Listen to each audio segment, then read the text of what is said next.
Police প্রশাসন হায় হায় হায় হায় হায় police প্রশাসন ধিক্কার ধিক্কার ধিক্কার পুলিশ প্রশাসন ধিক্কার ধিক্কার ধিক্কার বিজেপি গুন্ডাদের সাথে পুলিশ প্রশাসন তুমি কেন অসহায় জবাব চাই জবাব দাও জবাব চাই জবাব দাও চলবে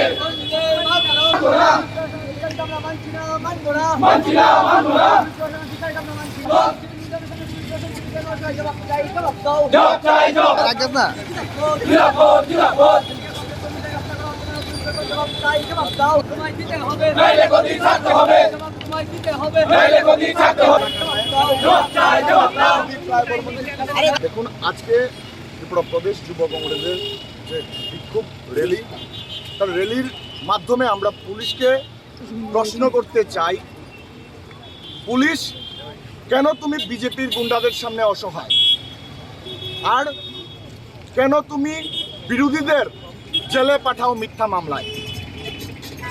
আমরা এই প্রশ্নের জবাব বুঝতে আজ আমরা বিক্ষোভ র্যালির মাধ্যমে পুলিশকে বার্তা দিতে চাই।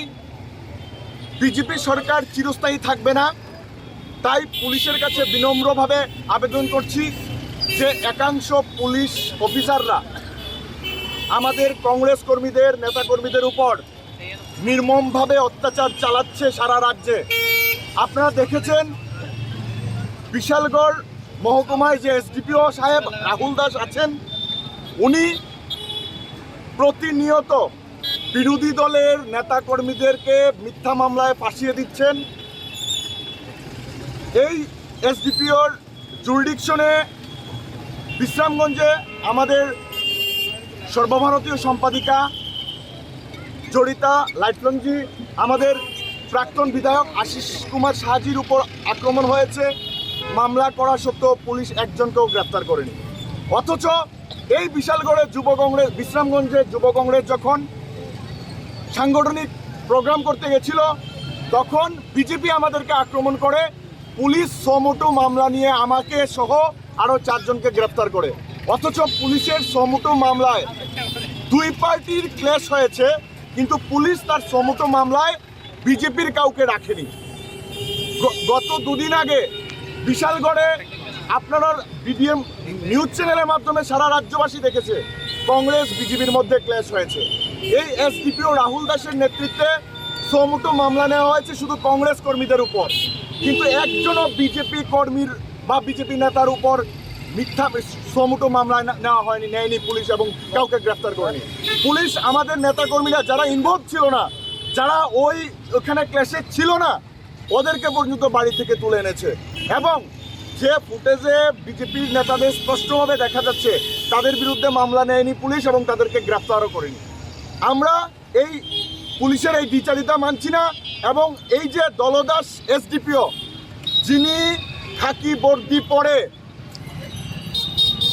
সরকারের মদত দিতে গিয়ে সাধারণ মহিলাকে পর্যন্ত হেনস্থা করছে।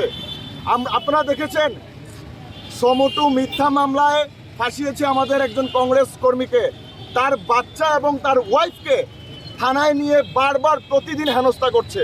তার প্রতিবাদে আজকে আমাদের বিক্ষোভ মিছিল, এবং আমরা রাজ্য সরকারের কাছে এবং ডিজিপির কাছে আপনাদের মাধ্যমে দাবি করছি, এই দলদাস এসডিপিও যিনি বর্দির পরে মানুষের উপর অত্যাচার করছে, তার অবিলম্বে তাকে পদত্যাগ করতে হবে এবং তাকে আর পদ থেকে অপসারণ করার জন্য আজকে আমাদের জেলে পাঠাও মিথ্যা মামলায়, জবাব চাই জবাব দাও, জবাব তোমার দিতেই হবে, পুলিশ তুমি উর্দি ছাড়ো, পুলিশ তুমি উর্দি ছাড়ো, পুলিশ তুমি উর্দি ছাড়ো, পুলিশ তুমি উর্দি ছাড়ো, স্বরাষ্ট্রমন্ত্রী ধিক্কার, পুলিশ প্রশাসন ধিক্কার, পুলিশ প্রশাসন ধিক্কার, যুব কংগ্রেস জিন্দাবাদ, যুব কংগ্রেস জিন্দাবাদ, পুলিশ প্রশাসন হায় হায়। আচ্ছা বিছানায় না।